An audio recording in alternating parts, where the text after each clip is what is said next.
뭔가 동기부여만 해드렸어요. 네, 이제부터 본격적으로 로드맵에 대한 이야기를 해볼게요.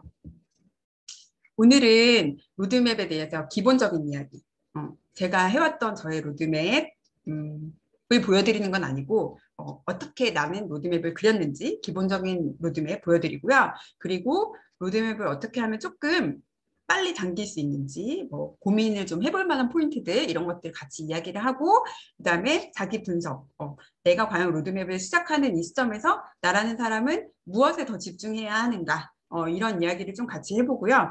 마지막으로는 그럼에도 불구하고 우리는 계속 인간이라서 마음이 흔들리고 뭔가 좀 돈을 쓰고 싶고 이런 감정이 계속 생기잖아요. 요요가 오잖아요. 그 요요에 대해서도 조금 간단하게 이야기를 하고 강의를 마무리를 할게요. 이렇게 앞부분만 이야기를 해도 30분이 가니까 제가 마음이 급해져가지고 뒤로 가면 갈수록 말을 막 빨리 하더라고요. 자, 일단 로드맵 기본을 먼저 로드맵을 어디서 출발할 것인가를 찾아야 돼요. 그리고 다양한 시나리오대로 로드맵을 그리는 거 좀 보여드릴게요. 로드맵을 여기 그려보신 분도 계시고 한 번도 안 그려보신 분 계세요? 그려보신 분은 말하지 마. 나 한 번도 안 해봤다. 은혜님, 저요. 인선님도 안 해보셨고, 네네. 민영님도 안 그려보시고. 네 분? 다섯 분? 나머지는 다 해보셨어요? 손 드신 분도 계시네요. 어려워요. 네네. 그러니까 생각보다 안 해보신 분들이 많으면 저는 더 좋죠. 여러분들하고 좀 더 재밌게 수업할 수 있으니까 다 해봤어. 그럼 이거 다 알 거 아니야. 그치? 안 해보신 분이 많다고 하니까 제가 더 좋네요. 두근두근 설레고. 저랑 같이 로드맵을 만나보도록 해요. 자, 이제 친구를 한 명 데려왔어요. 김재린이라고. 제 동생 사진이에요. 제 동생은 제가 이 사진을 쓰고 있는지 몰라요. 네, 김재린이라 이름이 재린이는 아니에요. 네, 다른 이름이에요. 네, 여러분들한테 편하게 얘기하려고. 김재린이고요. 나이는 나이도 이 나이가 아니에요. 뭐 훨씬 많이 먹었어요, 지금은. 근데 31살이라고 예시를 들어볼게요. 김재린 양이 31살이에요. 이제 여러분도 뭐 노선우 님이 나이가 이렇게 있을 거잖아요. 그죠? 종이 한번 적어보세요. 내 이름, 내 나이. 음. 그리고 안초롱님은 내가 아는 그 안초롱님인가? 네. 그리고 자 이제 다들 대부분은 노동소득이 있을 거잖아요. 혹은 뭔가 자본소득이 이미 있을 수도 있고 내가 벌어들인 소득이 있을 거잖아요. 그렇죠? 소득. 월급이나 아니면 뭐 배당금이나 뭐 이자도 좋고 매달 들어오는 그 소득이 있을 거잖아요. 그 소득 다들 아세요? 나 한 달에 얼마 버는지? 알죠, 알죠. 그냥 뭐 예를 들면 뭐 200, 뭐 38만 원 이렇게는 몰라도 대충 내가 230은 벌어. 아니면 300은 벌어. 뭐 이 정도의 어떤 앞자리 뭐 앞에 두 자리 정도는 알잖아. 그치? 설마 이걸 모르면은 이제 아셔야 돼요. 통장을 다 까가지고 내가 한 달에 얼마 버는지 아셔야 돼요. 실수령액. 세금 포함은 필요 없어요, 우리는. 세금 뭐 가져가고 주는 건데, 네, 실수령액으로. 부부 합산, 로드맵을 부부 합산으로 그리실 거면 부부 합산으로 하셔도 되고요. 나는 일단 내 것만 할 거야. 그러면 내 것만 하셔도 돼요. 상관없어요. 이제 로드맵의 출발점을 정하는 거기 때문에, 우리는 이제 맞벌이라서 부부 합산의 로드맵을 그려야지라고 생각하시면 합산. 아니야. 난 일단 남편이, 나랑 마음이 아직 일치가 안 됐어. 아직 우리가 통장은 결혼을 못했어. 그런 분들은 내 것만. 네네. 남편 소득. 전업주부는 남편 소득으로 하셔도 돼요. 근데 전업주부인데, 남편 소득을 남편이 관리해. 난 용돈만 다, 그럼 용돈으로 하셔도 돼요. 뭐 상관없어요. 뭐 10만 원도 상관없어. 뭐 일단 해보는 거니까. 네. 일단 내가 컨트롤 할 수 있는 내 한 달 소득이 얼마인지. 평균적으로. 프리랜서다 그러면 이번 달에는 빵원인데요. 뭐 그렇더라도 월 평균 소득이 있을 거니까 평균으로 잡아서 음, 마음은 안 맞는데 생활비를 남편이 준대. 합산을 해야겠대. 네. 어쨌든 그렇게 한 달 평균 소득을 파악을 하셔야 돼요. 그리고 목표는 뭐냐면 가지고 있는 어떤 금전적인 자산, 금전적인 자산. 우리가 투자할 수 있는 돈. 뭐 그러니까 뭐 다양한 돈들이 되겠죠. 은행에 넣어둔 돈도 투자할 수 있잖아, 언제든. 그런 것들.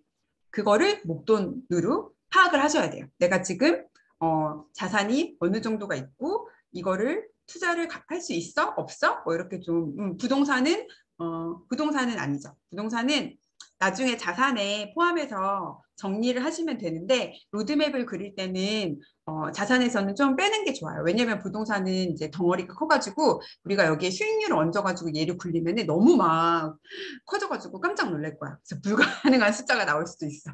그러니까 언니 딜에 들어간 것도 포함해도 되고 그거는 나중에 본인이 한번 생각해 보세요. 로드맵을 보시고. 그래서 내가 투자할 수 있는 투자 가능한 자산으로 잡고 목돈을 뭐 1,000만 원, 2,000만 원 상관없으니까 정리를 한번 해보시는 거예요. 그리고 그 중에서 이제 우리가 아까 월 소득을 찾았잖아요. 적금으로 묶여있는 돈도 목돈이지. 그 언제든 찾아서 투자할 수 있잖아요. 그리고 그 월 소득에서 내가 한 달에 저축은 얼마가 가능해. 얼마를 쓰고 얼마는 저축할 수 있어. 여기까지 정리를 하시면 돼요. 할 수 있죠. 할 수 있어요. 청약은 불릴 거 아니면 빼도 되죠. 나중에 자산 정리 따로 하실 거니까. 네네. 자, 그럼 내가 한 달에 얼마 버는지 평균적으로, 혹은 얼마가 내가 관리하는 돈인지, 벌지 않아도 관리하는 돈인지, 얼마가 매달 나에게 수입으로 들어오는지 파악하고, 그 중에서 쓰고 남아서 저축이 가능한 돈은 얼마인지, 그것도 딜 금액 소득으로 넣으셔도 되죠. 안 넣어도 되고, 그건 나중에 스스로 한번 판단해 보세요. 일단 수업을 듣고. 자, 그렇게 하고 그다음에 내가 현재 투자 가능한 자산들은 얼마가 있는지 자산을 쭉 정리한 다음에 옆에 이렇게 표시하시면 더 편하겠죠. 이렇게 하시면 목돈이 나오는 거예요. 주택담보대출은 빼고 소득으로 적을까요? 담보대출을 빼고 소득으로 적는다는 게 무슨 질문인지 잘 모르겠어요. 소득에서 이자를, 그러니까 담보대출 이자를 내는 걸 말씀하시는 건가?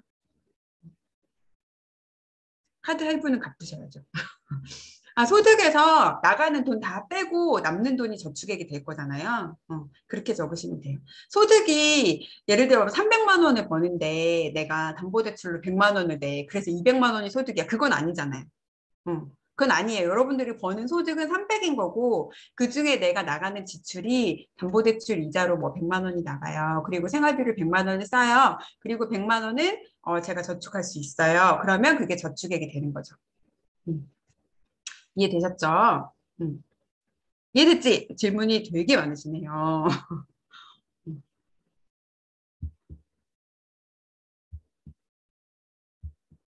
기존 주식 투자 금액도 목돈으로 넣어야 되나요? 네, 넣으시면 돼요. 이미 투자를 하고 계시기 때문에.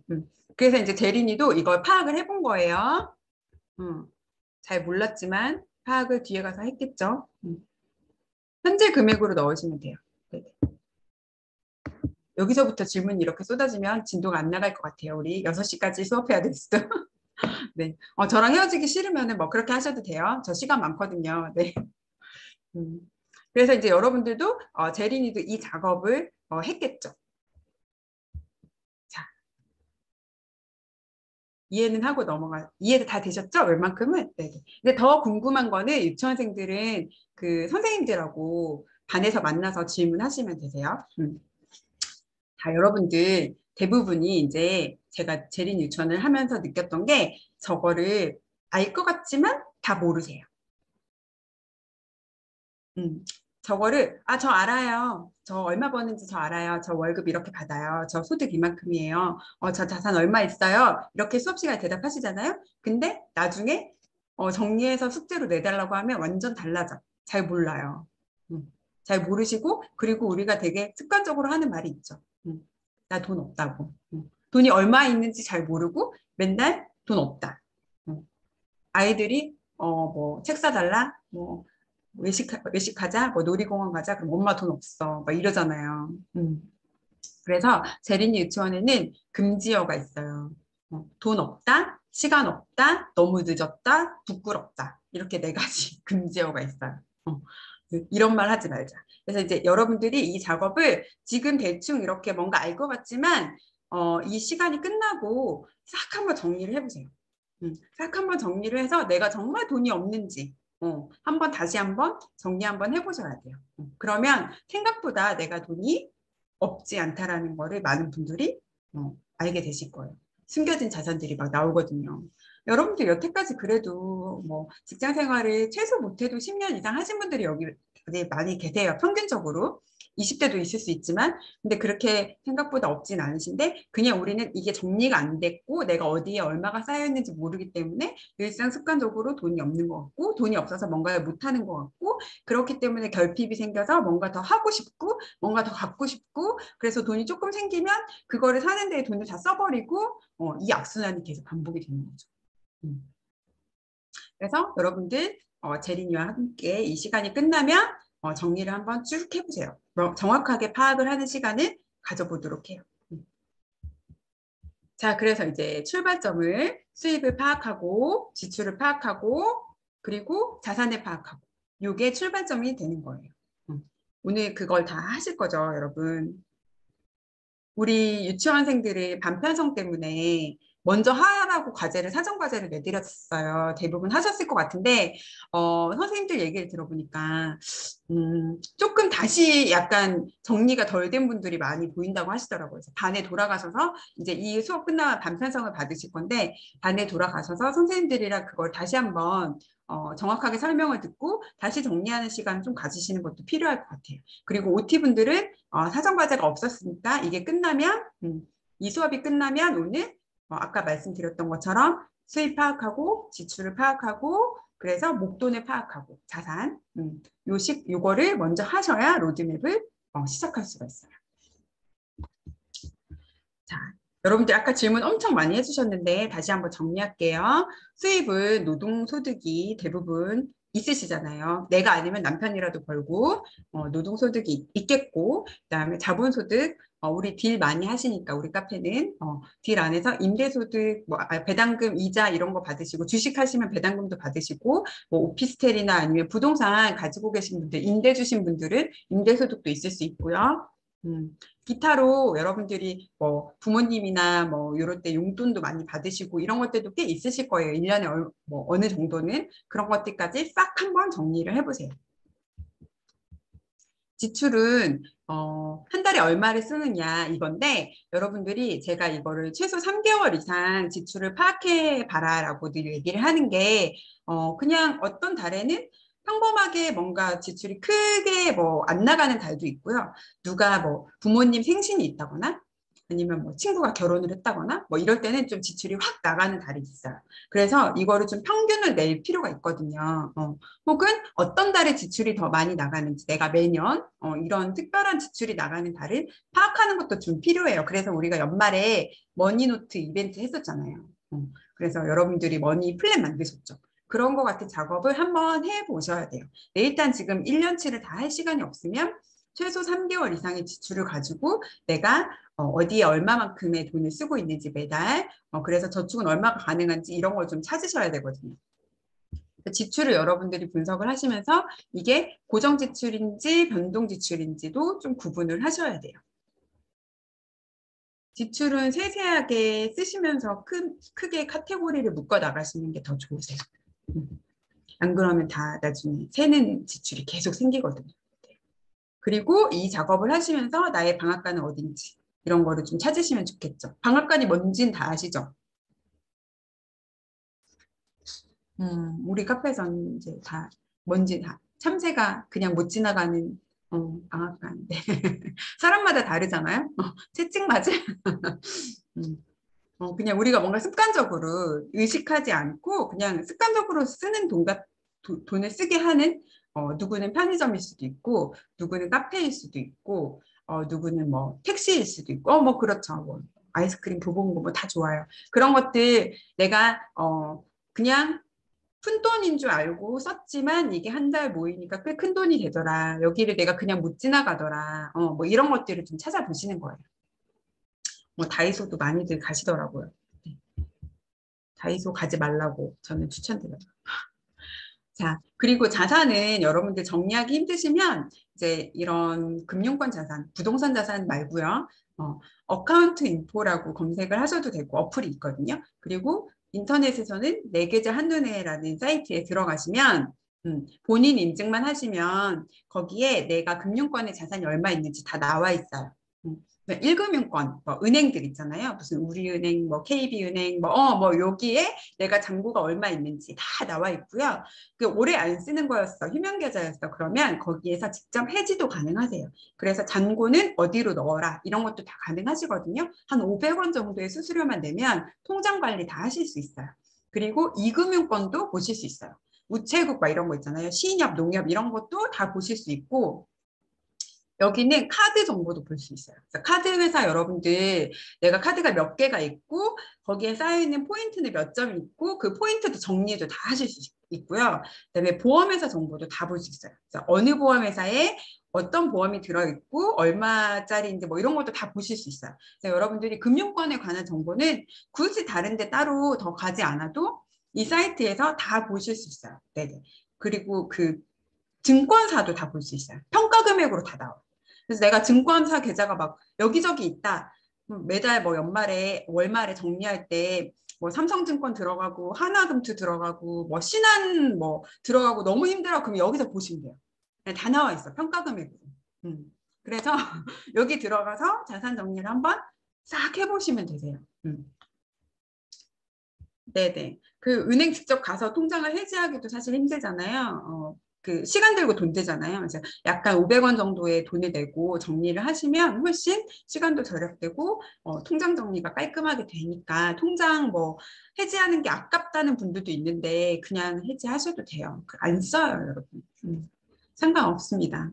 그 막 미련 거기에 안에 돈이 있는 게 중요하지 통장 개수가 많으면 뭐합니까? 네. 그리고 부동산 자산도 정리 한번 이번 차에 유치원에 오셨으니까, 내가 지금 가지고 있는 집값은 얼마인지, 내가 산 오피스텔은 올랐는지 안 올랐는지, 뭐 이런 거 정리 한번 하시면 좋겠죠.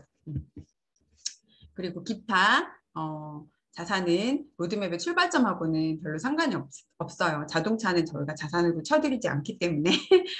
물론 이 나라는 자산으로 봐서 계속 자동차 세를 내라고 하지만 저희는 안 쳐줍니다. 네. 그리고 다른 이제 제가 유치원하면서 많은 분들을 만나면서 느낀 게 생각보다 부모님, 뭐 동생, 언니한테 빌려준 돈들이 많으세요. 가족 간 거래, 금전 거래, 혹은 친인척 간 거래 하시는 분 많고 그런 거를 이렇게 다 적으시더라고요. 자산 정리할 때 누구한테 얼마 빌려줬다고. 근데 제가 여러분들한테 이제 이 말을 하려고 적어놓은 거야. 이게 로드맵에 포함시키라는 얘기가 아니고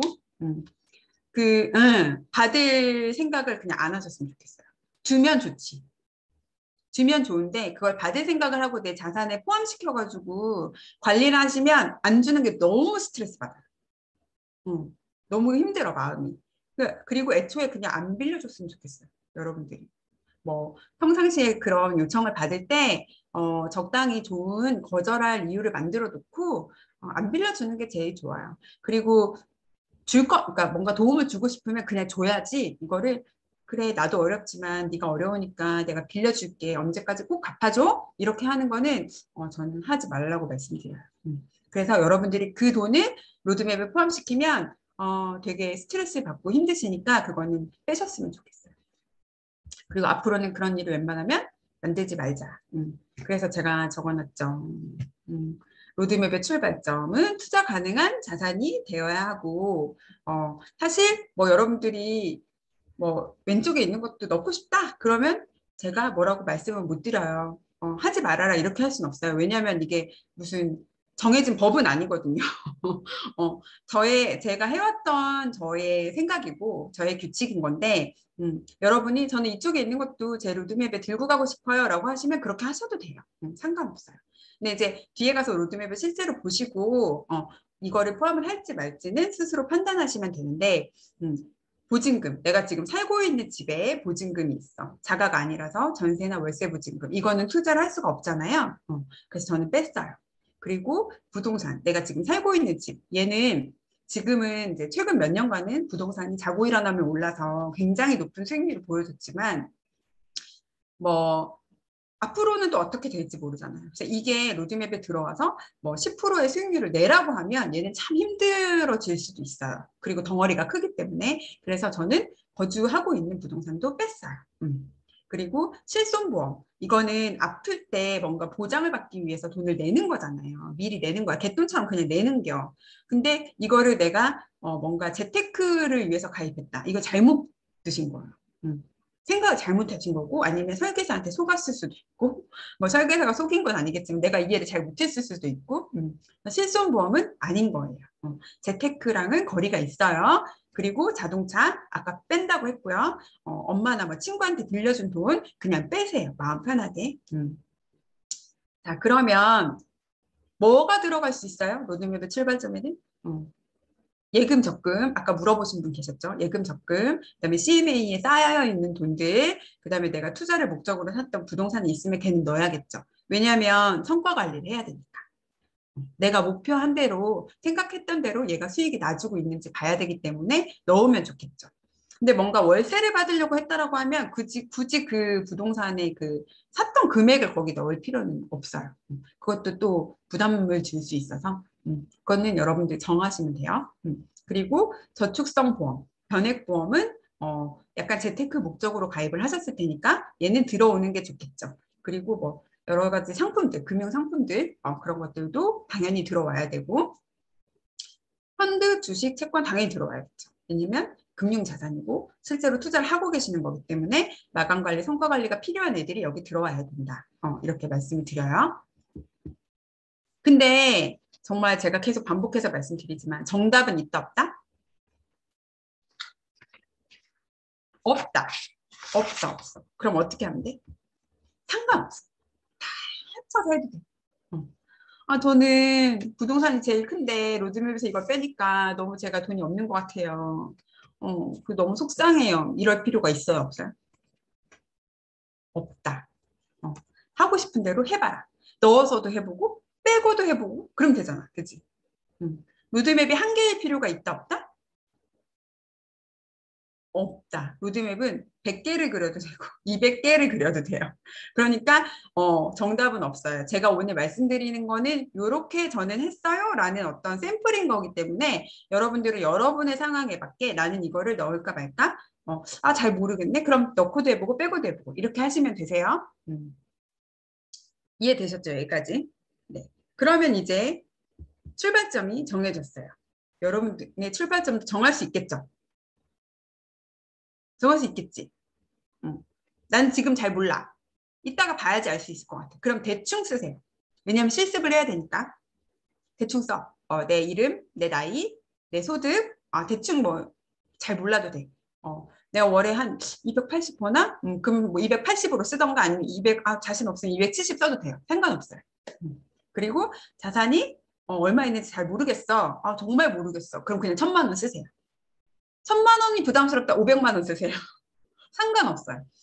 일단 우리가 실습을 해야 되니까 이렇게 아는 대로 대충 써보세요.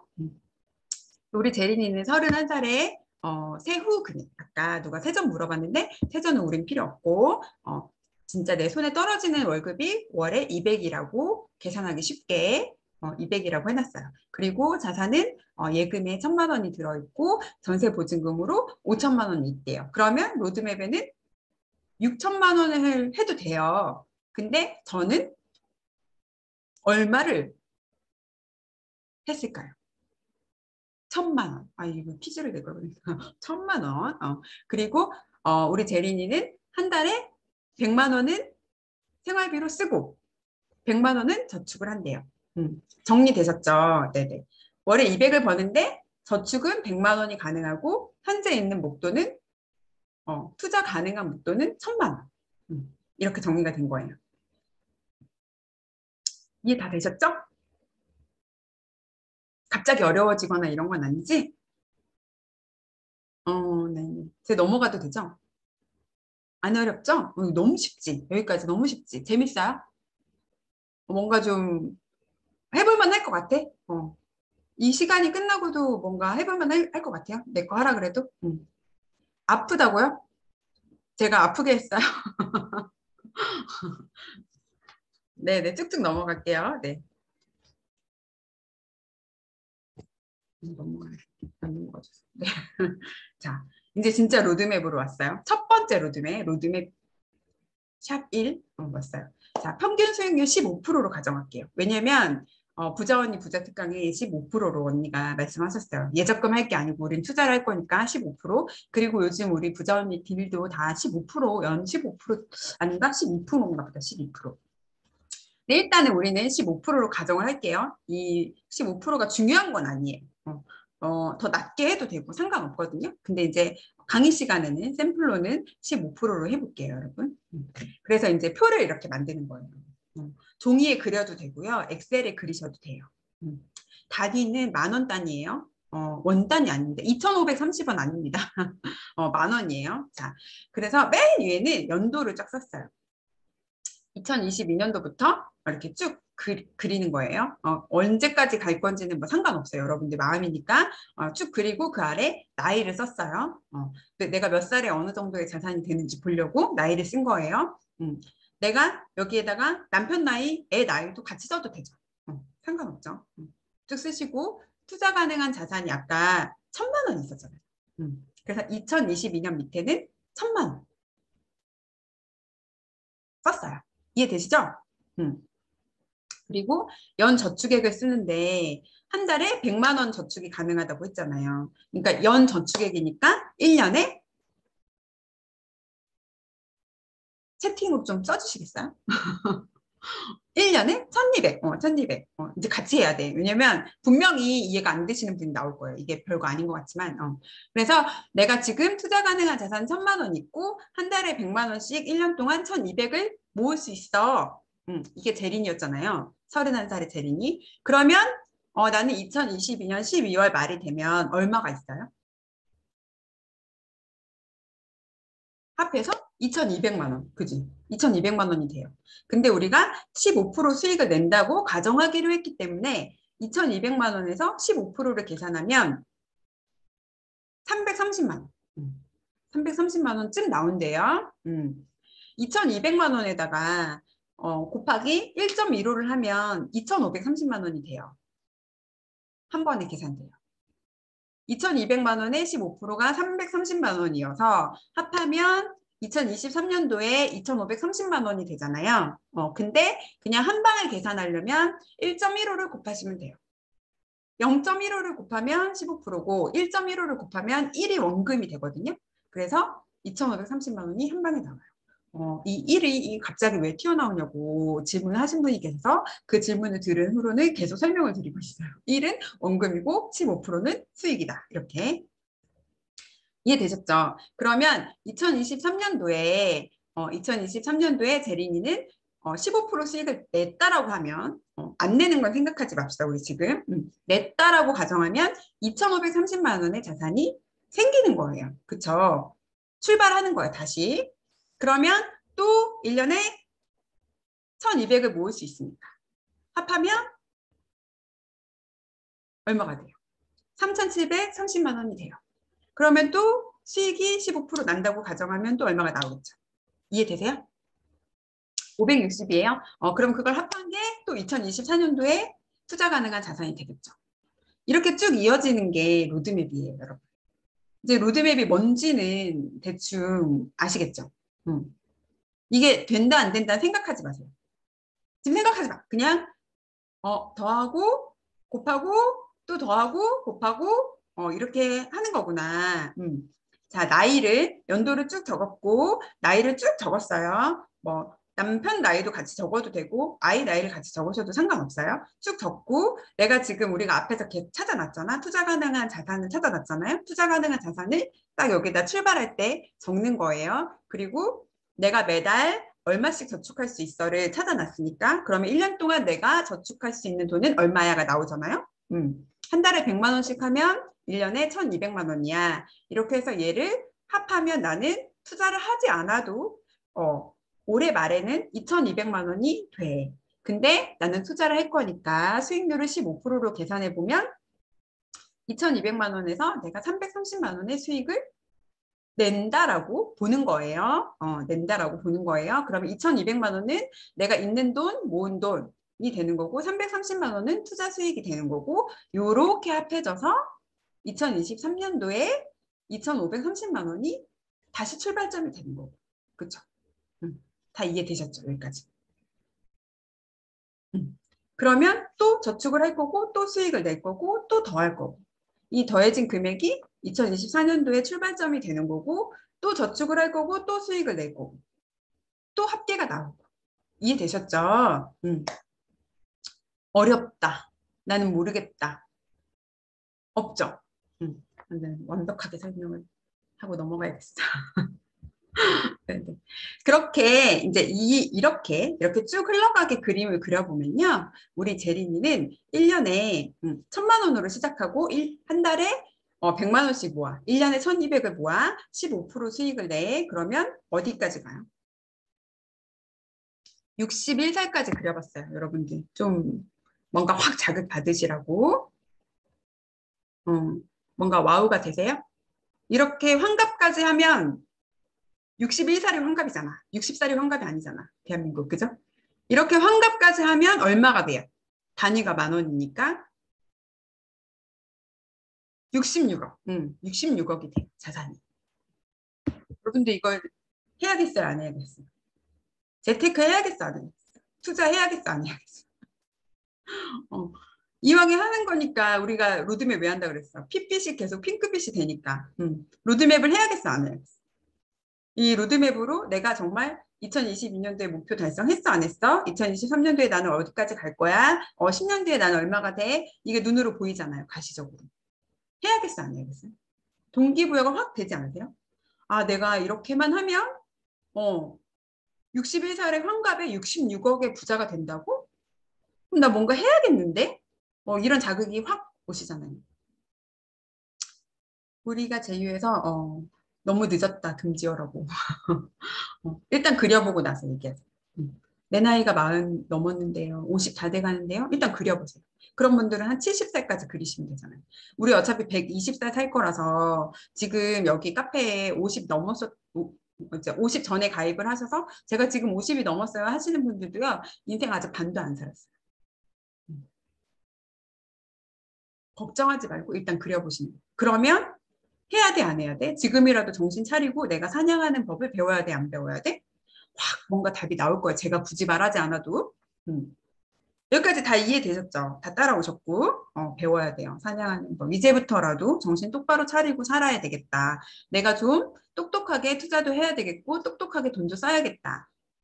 음. 신흥 종교. 뭔가 느낌이 왔으면 넘어가도록 할게요, 여러분. 요 점들은 앞단위가 바뀌는 걸 제가 집어넣은 거예요. 그러면 이 앞단위가 바뀌는 그 주기가 점점 짧아지는 것도 눈에 보이세요?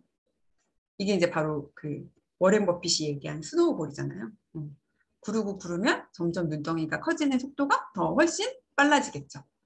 근데 어쨌든 1억까지 가는 데는 우리 제린이도 시간이 한참 걸리잖아요. 한 6년 걸려요. 2억까지 가려면은 그래도 거의 한 8년 이렇게 걸리잖아요. 근데 이거를 못 해내면 그 뒤도 없는 거예요. 이 6년, 이 8년까지는 어떻게든 가야 그 다음부터는 조금 돈이 속도감 있게 커지는 거죠. 근데 대부분 여기에서 앞에서 많이 탈락, 음, 탈락하고 잊어버리고 마음이 흔들리고 핑크빛 되고 그렇게 되거든요. 그래서 여러분들이 이 로드맵을 통해서 핑크빛이 된 목표를 계속 핏빛으로 좀 바꿔주고 없던 목표도 좀 다시 이 로드맵으로 만들어보고 뭔가 잊어버리지 않게 계속 상기시키고 이 작업을 계속 해야 되는 거죠. 로드맵이 그래서 중요한 거고 그래서 여러분들한테 계속 강조드리는 거예요. 그렇죠. 1억까지 일단 가야 되는 거예요. 그걸 해야지 2억도 있고 그걸 해야지 나중에 환갑 때 66억도 나오지 1억까지 하지 않고 66억을 갈 수 있는 방법은 그건 하느님도 못하죠. 네. 자, 여기까지 보셨으면 자, 그래서 제가 환갑에 66억이면 생일 파티는 우리 환갑잔치 어디서 하겠어요? 어디서 할 수 있겠어요? 가자! 하와이. 여기 하와이 와이키키 해변이래요. 네. 이런 목표를 가져보시고 얼마나 좋아요. 동기부여가 되잖아요. 내가 61살에 나는 50억 이상의 부자가 돼서 환갑잔치 나는 하와이로 갈 거야. 음. 그러면 우리는 아프지 않고 건강하기만 하면 되는겨. 그쵸? 비키니 입고 환갑잔치 제 목표잖아요. 네. 어, 여러분들도 이런 뭔가 좀 큰 꿈, 로드맵을 그려보시고 아 내가 지금 이렇게 막 현실이 너무 고되고 힘들고 돈 때문에 하기 싫은 거 억지로 하고 있고 그런 현실에 갇혀 있지 마시고요. 내가 경제적 자유를 이뤘을 때 내가 뭘 하고 싶은지 이런 다양한 상상과 꿈을 좀 가져보시면 좋겠어요. 그런 게 아마 여러분들을 조금 더 지금은 이 부자를 향한 꿈을 이뤄 나갈 수 있는 원동력, 발전기를 돌릴 수 있게 해주는 어떤 기름칠 이런 게 될 거예요. 내 돈 내장치. 친구들도 막 비행기 티켓 사주고. 얼마나 좋아요. 이거를 하지 않은 사람은 당연히 60번째 생파도 환갑잔치 하와이에서 못하겠죠. 하지만 우리가 이걸 계속 꾸준히 해 나가고 사냥하는 법을 익히고 그래서 사냥을 계속 하다 보면 하와이는 아니더라도 제주도라도 가겠지. 그렇지 않아요? 정말? 뭐라도 할 수 있을 거잖아요. 근데 하지 않은 사람은 아무것도 음, 없을 거예요. 심지어 가난에 추월차선에 탈 수도 있다고 그러죠. 적어도 그런 삶을 살지 말아야지 우리가. 그치? 자, 그러면 이제 로드맵 아주 기본을 봤어요. 제가 이제 로드맵에 조금 다양한 버전을 보여드릴게요. 로드맵을 이렇게 그려야 됩니다라고 생각하고 로드맵을 보면 참 재미가 없어요. 근데 아 이렇게도 할 수 있구나 저렇게도 할 수 있구나 그럼 나 이렇게 해볼까 이렇게 생각하기 시작하면 그때부터 약간 취미 생활이 되고 좀 재미가 있거든요. 그래서 좀 다양하게 보여드리는 시간을 제가 좀 만들어 볼게요. 네, 현실 감각을 좀 올려드리려고 자 로드맵의 속도를 올리는 방법은 뭐가 있어요? 이거 수진 언니가 이미 책에서 다 얘기했어. 자 우리가 로드맵의 속도를 올리려면 지출을 줄이거나 수입을 늘리거나 투자를 잘하거나 해야 돼요. 근데 제린 유치원은 투자 이야기는 안 하니까 지출을 줄이고 수입을 늘리는 거 요거 조금 얘기를 해볼게요. 자 지출은 변동비도 있고 고정비도 있어요. 근데 가장 쉬운 거는 변동비를 줄이는 게 조금 더 쉬워요. 근데 재린이 유치원에서는 제가 이제 계속 여러분들하고 나중에 줌에서 만나긴 하겠지만 고정비를 줄이는 것도 굉장히 중요해요. 왜냐하면 변동비를 차지하는 어떤 그 소비를 결정하는 대부분의 그 이유는 심테크에 있거든요. 여러분들이 이제 심리적으로 좀 안정이 안 되거나 심리적으로 좀 변동성이 있는 사람 같은 경우에는 이 변동비 컨트롤하는 게 너무 힘들고 변동비를 컨트롤해야 된다는 것 자체가 또 스트레스를 줘요. 그래서 저는 변동비보다는 고정비를 조금 파악해서 확 줄여놓는 걸 추천을 드리거든요. 근데 지금 어쨌든 저쨌든 자기한테 맞는 방법을 찾는 게 제일 중요해요. 그래서 내가 수입이 어떤 게 있는지 아까 우리 정확히 파악하자고 했고 그래서 내가 미처 의식하지 못했던 수입까지도 정리를 쫙 하시고 지출을 세세하게 아까 어떤 분 질문하셨는데 한 3개월치 정도는 세세하게 정리하시는 게 좋아요. 요렇게 지금 표시되어 있는 게 변동비 부분인데 1차적으로 접근하기 쉬운 거는 변동비다. 하지만 더 중요한 건 고정비를 줄이는 게 더 중요해요. 그래서 지출은 여러분들이 최소 3개월에서 1년 정도까지를 통장 내역, 뭐, 체크카드 쓰시는 분들은 통장 내역, 그리고 신용카드 쓰시는 분들은 명세서를 쫙 뽑으세요. 옛날에 이거를 오프라인에서 수업을 할 때는 뽑아가지고 가지고 오라 그랬거든요. 강의실에. 그랬더니 어떤 분이 갖고 왔는데 책 한 권을 두 개를 뽑아 오셨어요. 그거 뽑느라고 돈도 많이 들었다고. PC방에서 뽑느라고.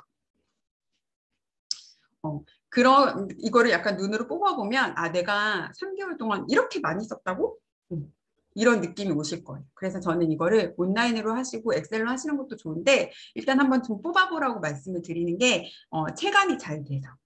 이거 뽑고 안 뽑고는 자유지만, 체감이 잘 되니까 한번 해보세요.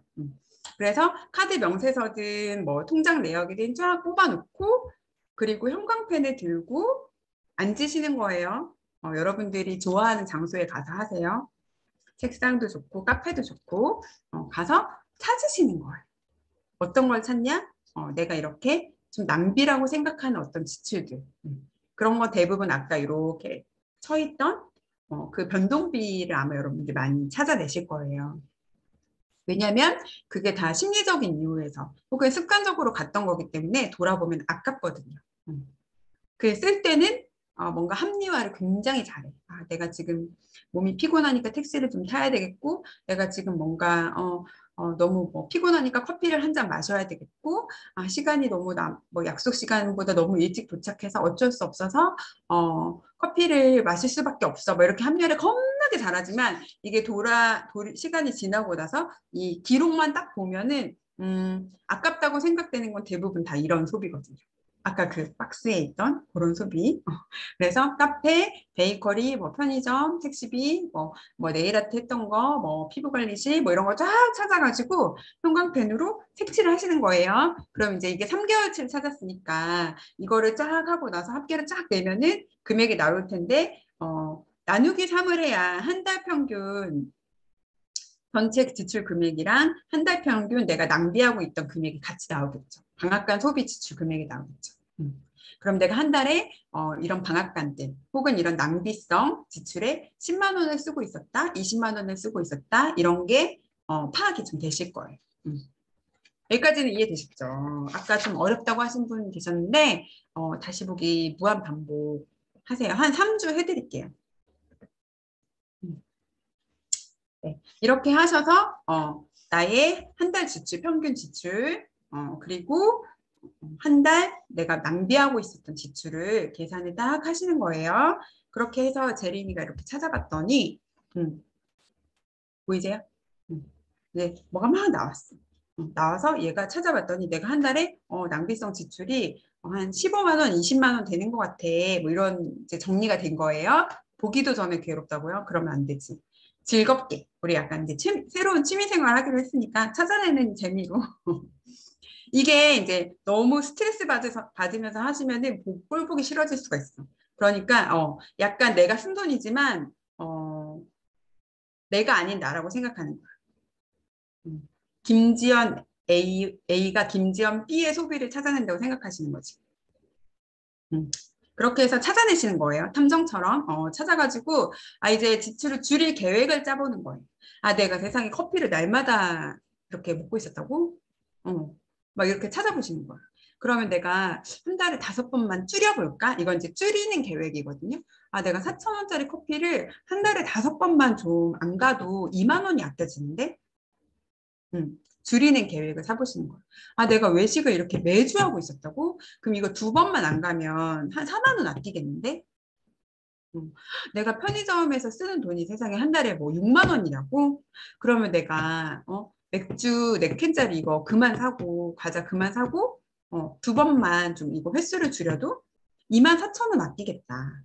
그리고 점심값을 하루에 1만 원씩 5일 내내 쓰니까 5만 원. 그럼 한 달이면 거의 20만 원 돈인데 이거를 내가 한 달에 2번만 도시락을 싸가자. 혹은 한 달에 2번은 내가 집에서 샌드위치나 뭐 토마토를 싸가지고 회사 근처 공원에 가서 나만의 시간을 좀 가져보자. 뭐 이렇게 계획을 세우시는 거죠. 그렇게 해서 아낄 수 있는 금액을 이렇게 잡아보시는 거예요. 그 지출, 총 낭비성 지출이라고 생각됐던 게 한 30만 원, 뭐 20만 원 이렇게 나왔다라고 하면 그거를 다 없애는 게 아니고 일부 내가 좀 가능하다고 생각되는 수준으로 목표를 세워보시는 거죠. 그렇게 해서 우리 제린이는 월에 10만 원 정도는 내가 좀 아껴봐야겠다. 내가 한 달에 100만 원을 쓰고 있었잖아요. 우리 제린이 200 벌어가지고 100은 쓰고 100은 모으고 있었는데 10만 원을 좀 줄여봐야겠다 생각을 한 거예요. 90만 원 쓰겠다는 거지. 이해되시죠? 이렇게 10만 원 정도는 좀 지출을 줄여야겠다라고 여러분들도 한번 계획을 짜보세요. 하실 수 있겠죠? 그 형광펜 작업하는 거 되게 재밌거든요. 그때 오프라인에서 했을 때는 진짜 재밌었어요. 그리고 막 물어봤어. 저랑 이제 강태린 선생님이랑 이제 그 수료님들 몇 분 이렇게 같이 모시고 했거든요. 이 실습을. 질문을 제가 혼자 다 소화를 못하니까. 그러면 이제 수강생들이 막 이렇게 찾으면서 이렇게 손들어가지고 질문을 하면 저를 포함해서 선생님들이 그분한테 가는 거야. 가가지고 봐드렸어. 궁금한 거를 설명을 다 해드리고 그랬는데 자기는 이게 뭐가 어디다가 낭비를 했는지 모르겠다는 거. 낭비한 게 없는 것 같다고 봐달라는 거예요.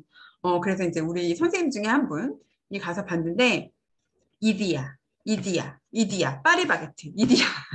그래서 이 이디야만 찾으셔도 꽤 많이 나올 것 같은데요. 뭐 이렇게 말씀을 드렸던 게 기억이 나요. 그러니까 여러분들 이거 찾을 때도 내가 쓴 거라고 생각하면 다 이유가 있어. 다 핑계가 있고. 그러니까 김우나 A가 김우나 B 거를 찾는다고 생각하시고 한번 냉정하게 색칠을 쭉 한번 해보세요.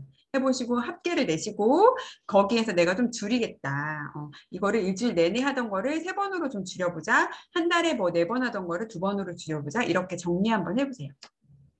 그리고 이제 이거는 제가 그때 짠테크 클래스도 그렇고 오프라인 강의할 때도 이제 이 정도는 우리가 짠테크를 하려고 마음 먹었으면 이 정도는 낭비다. 이거는 하지 말자. 이렇게 정리해서 권장을 해드리는 마이오 항목이에요. 근데 이거를 그럼 평생 하지 말아야 되냐? 아니죠. 아니에요. 여러분들 아까 1억 모으는데 8년 걸렸잖아요. 제리니까 그지? 여러분들이 로드맵을 그려보시고 아직 1억이 없으신 분들 혹은 나는 1억은 있는데 내 목표가 3억이야. 그러면 그 목표까지 갈 때까지는 조금 이런 지출을 줄여보자. 이런 말씀을 드리는 거예요. 그래서 자산소득이 계속 늘어나고 돈을 벌어오게 되면 그때는 이런 거 너무 스트레스 받지 않고 하실 수 있잖아요. 내 노동소득 말고 내 자본소득으로. 그쵸? 그렇게 될 수 있을 때까지는 이런 항목은 좀 아껴보자. 이런 의미예요, 여러분. 여러분들도 이 작업을 형광펜 작업을 쭉 하시면서 여러분만의 지출 줄이기 써요 마요를 좀 만드시고 제가 요 항목에 이렇게 정리해드린 거는 혹시 나도 이런 데 쓰고 있었나? 를 한 번 더 점검해 보시고 그런 것만 빼면 내가 한 달에 지출이 얼마가 줄겠구나 이런 걸 좀 파악해 보시면 좋겠어요. 그리고 맨 마지막에 제가 썼죠. 안 먹을 거, 안 쓸 거, 안 입을 거. 전 진짜 이거 중요하게 생각하거든요. 쓸 안 쓸. 제가 한번 카페에 써드렸는데 쓸 때 쓰고 안 쓸 때만 안 써도 짠테크가 되거든요. 그래서 여러분들이 입지도 않은 옷을 사고 먹지도 않은 거를 자꾸 마트에서 사오고 이런 거 우리 하지 않도록 해요. 그 정리를 그 수납용품도 다 버리느라고 힘들었어요. 저도 과거가 다 있거든요. 어두운 과거가. 빨간 글씨는 정말 하지 말라는 거죠.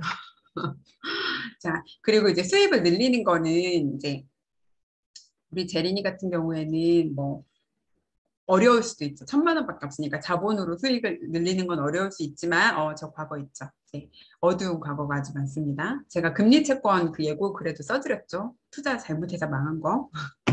자, 어쨌든 자 노동소득이 우리가 매년 연봉이 막 그렇게 눈에 띄게 오르진 않지만 올라요. 한 푼이라도 오르면 오른 거잖아. 그지? 소중한 월급 아닙니까? 연봉이 오르고 그 다음에 이제 여러분들 많이들 하시는 앱테크, 뭐 체험단, 그다음에 뭐 블로그 같은데 광고 같은 거 올려서 엔잡 하시는 분들도 꽤 계시고 요즘에 스마트 스토어도 많이 하시기 때문에 그런 걸로도 좀 수입을 소소하게 그리고 여러분들 많이 하는 거 뭐요? 제일 많이 하는 거. 그 짠테크 수입 중에 가장 큰 거. 당근은 그렇게 하시더라. 그러니까 이 당근에 그렇게 하는 건 뭐예요? 그렇게 안 쓸 걸 샀다는 거지. 과거가 있다는 거지. 어쨌든 이제 이런 걸 통해서 그 수입을 얻을 수 있잖아요. 그리고 뭐 1,000만 원으로 만약에 부자원 길에 투자를 해? 그러면 이자를 한 달에 10만 원 주던데 맞죠? 그렇게 하면 또 10만 원의 소득을 올릴 수 있겠죠. 그렇게 해서 우리 제린이도 한 달에 10만 원은 내가 수입을 늘릴 수 있겠다. 이렇게 정리를 한번 해본 거예요.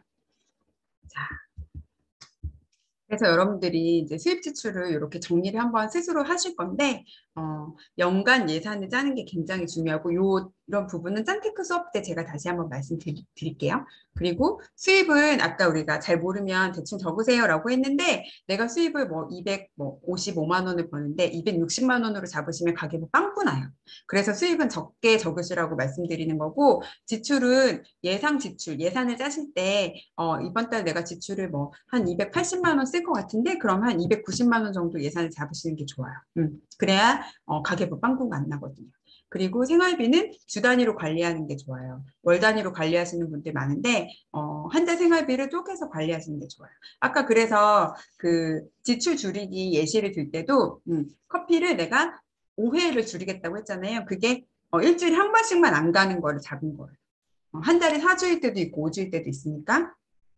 그렇게 해서 주 단위로 예산을 짜고 지출도 주 단위로 관리하시는 게 훨씬 도움이 많이 돼요. 그 지출 계획 짜실 때도 줄이는 계획 짜실 때도 그게 훨씬 편하실 거예요. 자, 한 달에 2번은 내가 도시락을 싸가겠다. 뭐 그런 식으로 하시는 게 좋아요. 그리고 체크카드 쓰시는 거 저희는 추천드려요. 신용카드 아까 누가 할부 질문하셨었는데 할부는 제 사전에 없어요. 저는 차를 살 때도 일시불로 샀거든요. 네. 할부는 제 사전에 없고 저는 지금 돈을 잘 벌지만 그래도 신용카드를 거의 안 써요. 체크카드 위주로 다 쓰고 있고 그다음에 이제 산테크 클래스 할 때 이런 이제 방앗간을 찾았잖아요, 여러분들. 그래서 그 방앗간을 카드에 이렇게 써서 붙여놓으라고 미션을 드린 적이 있어요. 그럼 이제 편의점이 방앗간이신 분들은 거기 카드에 편의점에서 바나나 우유 먹지 말기 막 이렇게 써서 붙여놓으시거든요. 그렇게 하고 편의점을 가셔서 계산할 때 그 카드를 내신 분이 계세요. 그러면 이제 약간 뭔가 각성이 확 되겠죠. 그 계산해 주시는 편의점 알바생이 계속 쳐다봤다고 하더라고요. 여러분들도 이런 거 한번 해보시면 좋겠어요. 그리고 만약에 신용카드를 나는 꼭 써야 된다. 카드 포인트가 뭐 중요하고 카드 결제가 있어야 된다. 이런 분들은 고정비만 카드를 쓰시는 거를 저희가 추천드려요. 앱 결제도 저희가 안 해요. 왜냐하면 습관이 들까 봐. 너무 편하게 돈 쓰는 게 습관이 들까 봐 그런 건 유치원에서는 하지 않아요. 돈은 되게 힘들게 버시는데 쓰는 건 너무 편하게 쓴다고 생각되지 않으세요? 여러분들이 돈 대부분은 뭐 사업을 하시는 분도 계시겠지만 한 달 내내 피곤하게 출근해서 퇴근 시간까지 회사에서 버텨야 되잖아요. 내가 집에 가고 싶다고 해서 갈 수 있어요? 내가 회의 들어가기 싫다고 해서 안 들어갈 수 있어요? 아니잖아요. 돈 벌기 굉장히 힘들어요. 힘들게 번 돈인데 쓰는 건 너무 쉽게 쓰이는 게 요즘 세상이거든요. 근데 그 소비를 더 편하게 부추기는 게 그런 앱 카드. 인터넷 쇼핑. 저는 그런 거라고 생각해요. 물론 그거를 자기한테 유리하게 활용하시는 분도 계시지만, 네, 재린 유치원은 습관을 잡는 게 부자 될 사람을 만들어주는 곳이기 때문에 편한 소비를 지향하고 있어요. 네. 자, 그러면 이제 아까 수입 줄이기, 지출 줄이기, 수입 늘리기 두 가지 이야기를 했고 투자 잘하는 방법도 있을 수 있겠죠. 뭐 있을 수 있지만 재린 유치원은 그렇게 중요하게 얘기를 안 하니까 그렇지만 우리 로드맵을 투자 수익을 가정으로 짰으니까 연 15%의 수익률로 내자. 주식 투자도 하실 수 있고 ETF 우리 재린 초등학교에서도 ETF 수업했는데 뭐 이런 걸 통해서 연에 15%는 내가 수익을 내보겠다. 이렇게 해서 자 로드맵을 이게 아까 그렸던 거예요. 다시 한번 그려볼게요. 이거 위에 있는 거는 아까 그렸던 거 그냥 똑같은 표예요. 자, 재린이가 나는 연봉이 좀 오르니까 작년보다 올랐어. 그리고 내가 짠테크를 해서 확정소득을 만들 수 있어. 아까 10만 원 줄이기를 했잖아요. 지출해서 100만 원 쓰던 거를 10만 원만 줄이는 계획을 짰고 그러면 10만 원씩 더 모을 수 있잖아, 매달. 그죠? 소비를 90만 원으로 줄이면 그리고 연봉이 좀 오르고 부자 언니 딜에서 이자도 받아. 그러면 수입이 10만 원 더 늘어날 수 있잖아요. 이해되셨죠? 그럼 예를 드는 거예요. 갑자기 자기 연봉 안 오른다고 슬퍼하지 마시고 예를 든 거예요. 이렇게 해서 내가 한 달에 20만 원의 소득이 생겨. 확정소득과 추가 수입으로 이렇게 생기면 1년에 얼마를 더 저축할 수 있어요? 한 달에 20만 원씩 더 세이브를 할 수 있어. 1년에 20만 원 곱하기 12를 하면 240. 그러면 1년에 내가 아까 1200만 원을 모을 수 있었는데 240만 원을 더 모을 수 있잖아요. 그렇죠? 이렇게 하면 1440만 원씩 모을 수 있는 거예요. 이제 아까 앞에서는 15%를 밑에 이렇게 써드렸는데 그냥 이 표에서는 점핑했어요. 1.15로 곱하는 걸로 너무 표가 길어지면 보기 힘들까 봐. 그래서 갑자기 수익률이 없는데 어떻게 이렇게 갔어요? 라고 질문하지 마시고 1.25 곱하면 된다고 말씀드렸잖아요. 기억하시죠? 자, 이렇게 하면 어떻게 돼요? 환갑 때? 차이 얼마 차이나요? 78억? 하와이 갈 때 비즈니스 타야지. 그럼 하와이 갈 때 뭐 이코노미 타려고 그래서 수진 언니가 제일 싫어해. 힘들다고. 비즈니스 타고 갈 수 있을 때 가는 게 하와이지. 뭐 비즈니스도 못 하는데 굳이 하와이 가서 뭐 할 거야. 그럴 바엔 제주도 가세요.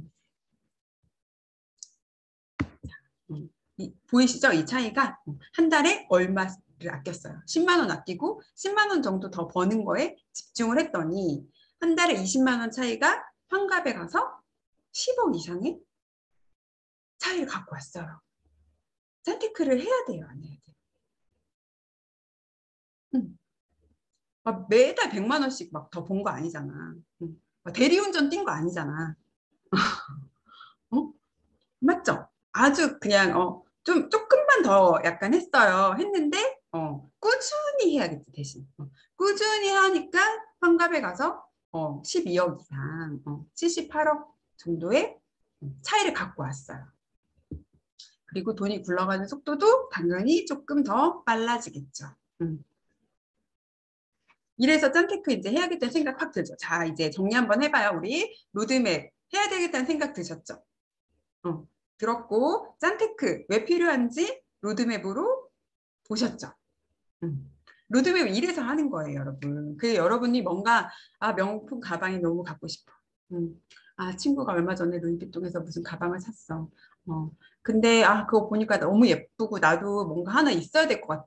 친구들 만나면 항상 다 애들이 뭐 누구는 루이비통, 누구는 에르메스 막 뭐도 들고 나는데 나만 없어.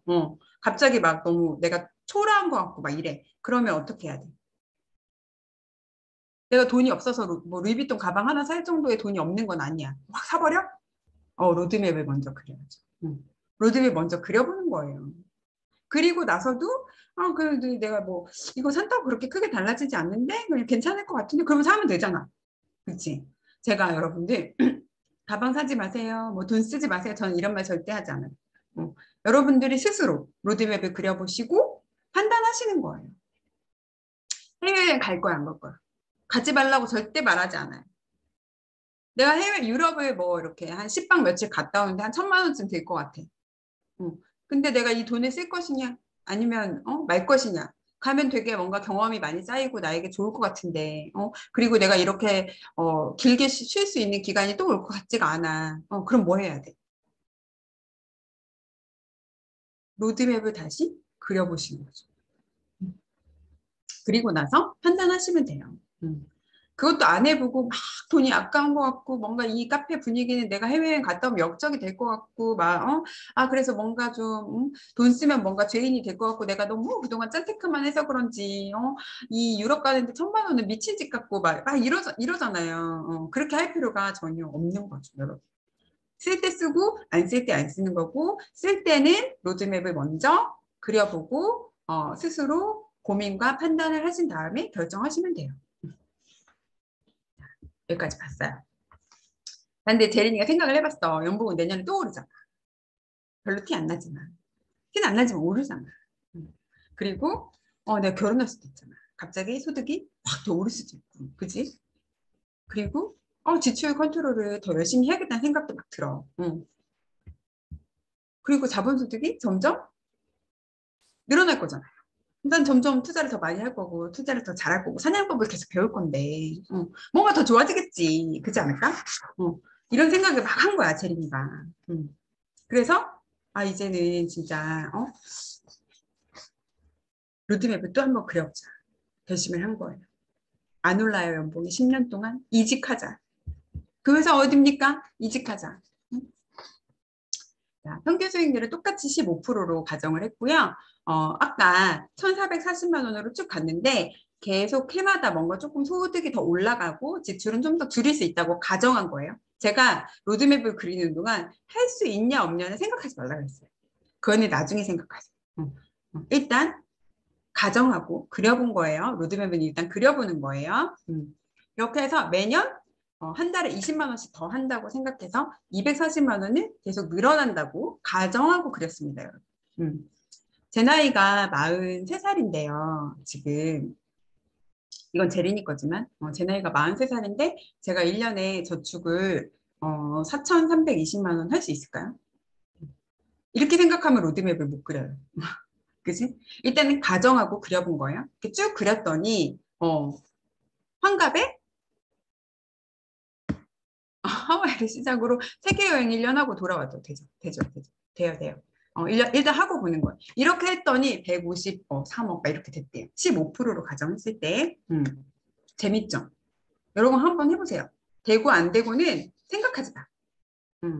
지금 어떻게 알아? 내가 10년 뒤의 미래를. 아무도 모르잖아. 근데 안 된다고 생각하고 안 그릴 필요가 있어요? 굳이? 그럴 필요는 없잖아. 아무도 안 봐, 그리고. 나만 보는 거거든. 재밌게 그려보시는 거. 20%로 그려도 되고, 30%로 그려도 되고. 아, 근데 나는 너무 내가 좀 약간 그릇이 작아가지고 15%가 너무 부담스러운데 그럼 8%로 그려도 되고 5%로 그려도 돼요. 일단 한번 해보시는 거예요. 근데 처음에 그릴 때는 그냥 15% 이상 조금 잡아서 그려보셨으면 좋겠어요. 어차피 희망 로드맵이니까 그려보시고 좀 길게. 뭐 1억까지 그리고 땡 하지 마시고요. 좀 길게. 지금 뭐 저처럼 40대이신 분들은 한 70세까지 그려보시고 지금 30대는 60살 이상 그려보시고 이렇게 쭉 한번 길게 그려보세요. 한번 해보시고 자, 요거는 그냥 앞자리 바뀌는 거에 점 찍은 거니까 보시고요. 자 이렇게 했어요. 그리고 나서 생각을 했더니 내가 아무래도 4천 뭐 몇백만 원씩 연애에 저축하긴 힘들 것 같아. 그럴 수 있잖아요. 그럴 수 있잖아. 그리고 나이 들면 나이 들수록 뭐 지출이 더 많아지잖아요. 저도 아이가 둘인데 애 둘을 키우는 돈이 해가 갈수록 많이 들거든요. 그러니까 생각을 다시 해봤어. 내가 300 결혼을 해서 맞벌이를 해가지고 한 40살까지는 어떻게든 한 달에 300만 원을 이렇게 모으고 그 다음부터는 조금 천천히 가야지 라고 생각을 한 거예요. 그래서 41살부터는 1년에 그냥 1,000만 원씩만 모으자. 여태까지 이렇게 지금부터 10년 동안 40살까지는 좀 열심히 적극적으로 하고 41살부터는 좀 쉬엄쉬엄 가자 라고 생각한 거야. 자기들도 그렇게 해도 돼. 다양하게 그려보라고 했잖아요. 근데 이렇게 했더니 이렇게 그렸어. 41살부터 1,000만 원으로. 그래도 100억이잖아요. 그러니까 지금부터 10년 동안 1억 만들고 2억 만들고 3억 만들고 거기까지만 열심히 가도 여러분 그 다음부터는 돈이 알아서 굴러가지고 돈이 사냥을 해오는 거야 나 대신. 그래서 60살에 100억이 되잖아요. 해야겠다는 생각 드시죠? 이거 좀 현실적이죠? 요즘에. 음, 음. 하시는 거야. 근데 지금 안 하면 60살에 10억도 힘드실 겁니다. 지금 해야 돼요. 그래서 40살에 이 친구가 그래서 열심히 모아가지고 5억 가까이 만들잖아요. 그러고 나서부터는 돈이 돈을 벌어오는 거잖아. 돈이 사냥하는 거잖아. 그렇게 해서 60살에 100억 되는 거잖아. 1,000만 원씩만 하더라도. 아예 빵으로 해놓고도 한번 해보세요. 그것도 그려볼까 하다가 제가 바빠가지고 표를 추가를 못했는데 아예 빵으로 하고도 그려보셔도 돼요. 나는 이제 50살에는 아예 파이어를 할 거야. 나 일 안 할 거야. 라고 생각하고 그냥 그려보셔도 돼요. 그러면 이제 수익률도 적극적으로 재테크를 할 때는 15%를 잡고 41살부터는 한 5%로 잡아야겠다. 이렇게 가도 되죠. 여러분 60살에 한 30억만 있어도 그래도 좀 마음 편하지 않겠어요? 그러니까 다양하게 그려보시고 좀 편안한 나만의 로드맵을 찾아내시는 거예요. 이렇게 그리고 저렇게 그리고. 자, 그러면 이제 수진 언니가 또 얘기하는 게 있어. 금융위기. 부자 언니 부자 특강 불독 클래스 들으신 분들은 기억하시죠? 책 읽으신 분들은 다 아시죠? 금융위기죠. 금융위기에는 50% 수익률을 가정하고 로드맵을 그리라고 되어 있어요. 한번 해보자는 거지. 24년도, 25년도, 26년도 한 3년 정도. 이게 왜 3년이냐? 이것도 책에 다 있거든요. 이거 이제 질문하시는 분은 책 안 읽었다는 인증을 하시는 거요. 책을 읽어보시는 걸로. 자, 금융위기에는 우리 같은 사람한테는 위기가 기회가 될 수가 있어요. 우리는 항상 준비하고 있고 깨어있기 때문에 기회가 될 수 있어요. 깨어있지 않으면 그런 사람들은 위기가 위기죠. 하지만 우리는 이제 위기를 기회로 만들 수 있게끔 늘 준비하고 있어요. 암사자니까. 우리 암사자로 살기로 했잖아. 그치? 자, 이래서 3년 동안 50% 수익률을 낸다고 가정했어요. 가정하고 다시 그려본 거예요. 나머지는 다 그냥 15%예요. 금융위기가 한 번만 오진 않겠지만 그 계산해서 만들려니까 너무 힘들어서 그냥 앞에 하나만 만들었어요. 그러니까 실제적으로는 위기를 몇 번 만나면 더 수익률이 더 좋아지겠지. 얘는 그냥 한 번만 만난 거야. 이렇게 해서 그렸더니 그냥 41살부터 똑같이 1,000만 원이지만 그래도 145억. 그죠? 그럼 위기를 2번 만나고 3번 만나면 훨씬 돈이 사냥을 많이 해오겠죠. 그치? 그러니까 우리가 할 거는 뭐야? 우리가 할 거는 어떻게든 1억을 만들고 어떻게든 목표하는 거기까지 가는 거예요. 그 다음부터는 이제 우리가 익힌 사냥법이 알아서 돈을 모아왔고 그 돈이 이제는 사냥을 나가서 또 돈을 불려올 거거든요. 재밌죠, 여러분? 재미없어? 나만 재밌어? 아니지? 자, 금융위기 50%를 가정하고 했더니 막 앞에도 막 1억, 2억 되고 막 2억이 3억 되고 막 빨리 바뀌죠. 그러니까 여러분들 어떻게든 다음 위기가 언제 올지 모르겠어요. 다음에 이제 이런 기회, 우리에게 기회니까 기회가 언제 또 올지 모르지만 우리가 그때까지 어떻게든 조금 열심히 적극적으로 짠테크도 하고 재테크도 해서 1억을 만들고 2억을 만들고 최대한 우리의 시드를 많이 만들어 놔야 그 기회가 왔을 때 잘 잡아서 정말 2배, 3배 이렇게 불려 나갈 수 있어요. 그렇게 되면 뒤에 가서 조금 더 편하게 우리가 재테크 할 수 있겠죠. 이 친구는 진짜 40살부터는 뭐 저축 안 하고 파이어 해도 되지 않을까요? 그렇죠. 그리고 5%로 낮춰도 충분히 노후 걱정 없이 살 수 있을 것 같아요. 지금 좀 열심히 우리가 힘들어도 해보는 게 더 중요하겠죠. 자, 그러면 이제 금융위기 여러분들이 정말 위기가 기회가 돼요? 뭐 이렇게 궁금하실 수 있잖아요. 저는 그 기회를 못 잡았어요. 사람들은 다 잡았다는데 궁금하실 수 있잖아요. 그래서 제가 제 거 갖고 왔어요. 금융위기 50% 가능해요? 가능해요.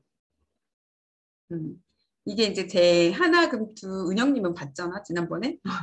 자, 하나금투에서 제 계좌 그 코로나19 전후로 갖고 온 거예요. 근데 제가 원래 하나금투에 계속 그 박피비님이랑 저도 똑같이 리딩을 받아서 이렇게 하고 있는데 2020년도 1월에 갑자기 이제 그 코스피도 훅 떨어지고 그랬잖아요. 여기 떨어졌던 시점이 있어요. 이때 제가 이제 다른 데 있었던 돈을 되게 조금, 많이는 아니에요.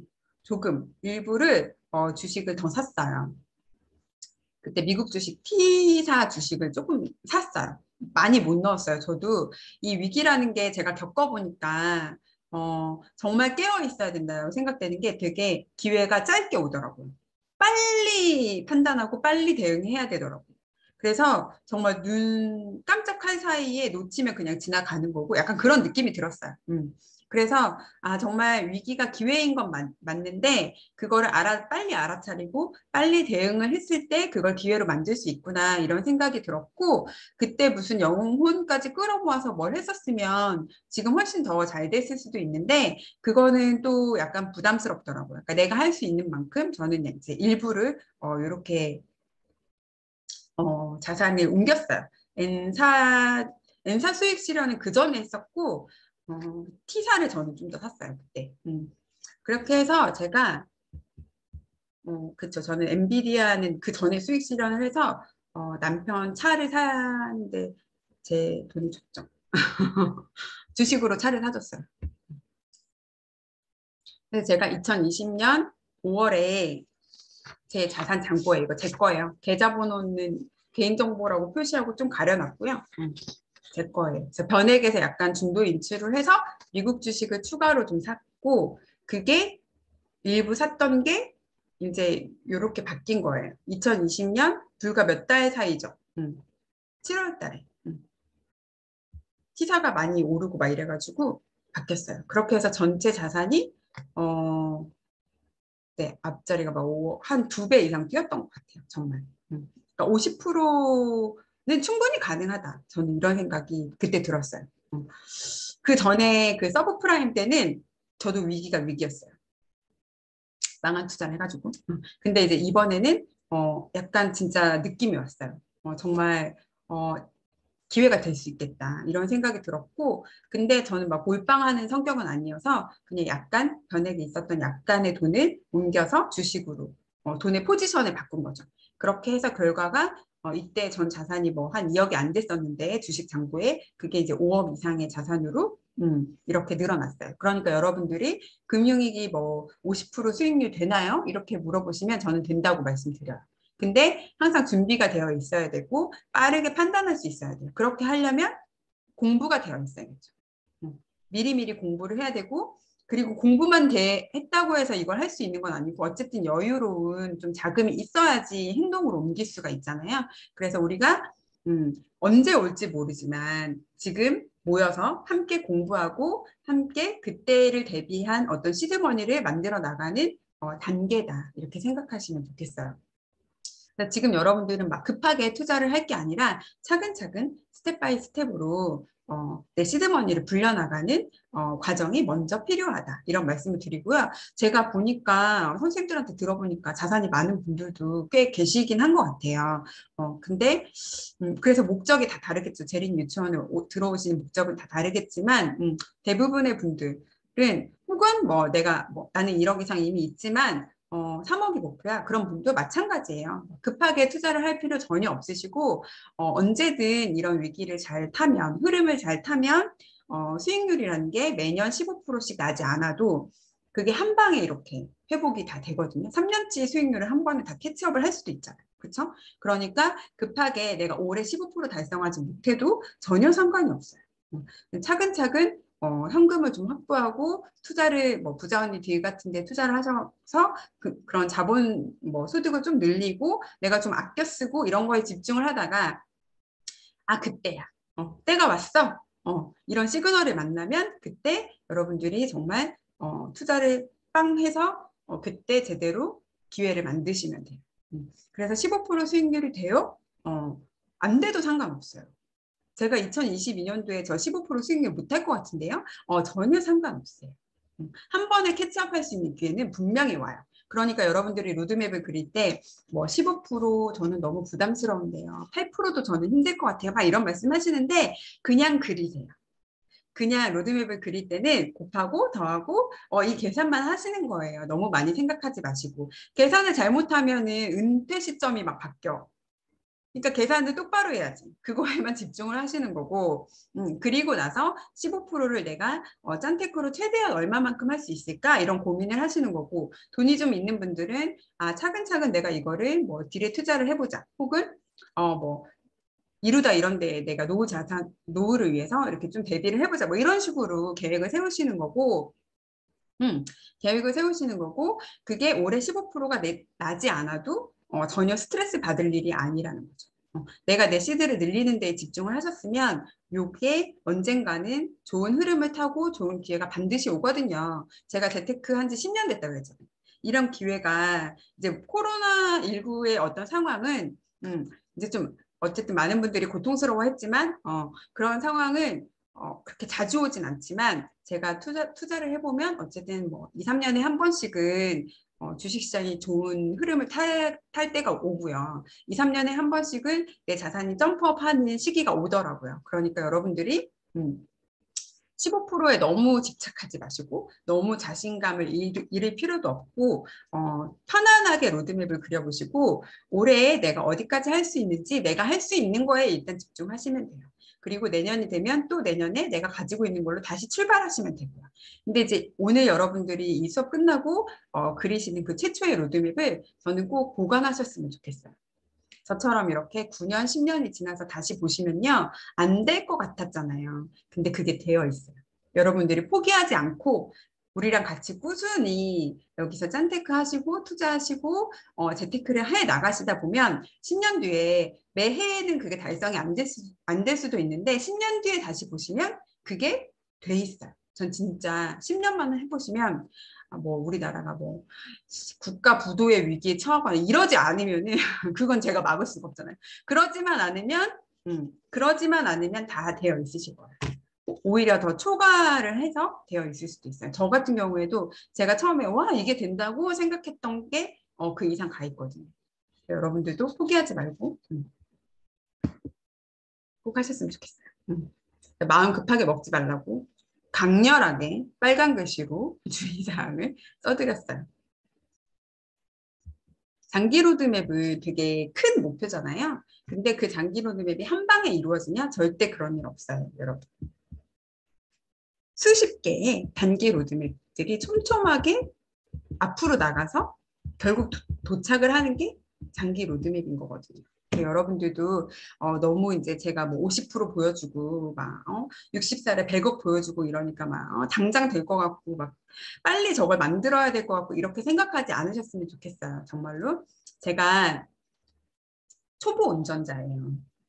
제가 원래 운전을 못했거든요. 어렸을 때 6살쯤에 사고가 났었어요. 교통사고가. 그래서 차를 굉장히 무서워하고 이게 약간 트라우마처럼 겁이 있었어요. 그래서 면허를 20살에 땄지만 시험은 또 잘 본다. 그래서 한 번에 면허는 땄는데 운전을 못했어요. 또 심지어 면허를 쓸데없이 그 수동으로 따가지고 너무 어려운 거야, 운전이. 저는 왜 쓸데없이 그냥 오토로 딸 일이지. 하여튼 그래가지고 그러니까 스틱과 오토의 개념도 없었던 거야. 그치? 그래서 운전을 계속 못했어요. 그러다가 작년에 8월에 제가 퇴사를 했잖아요. 퇴사를 하면서 이거를 극복을 해야겠다.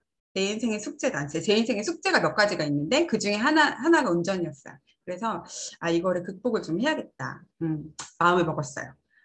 내가 이제 회사도 안 다니는데 내가 가고 싶은 데 있으면 내 자유의지로 좀 갈 수 있어야 되잖아요.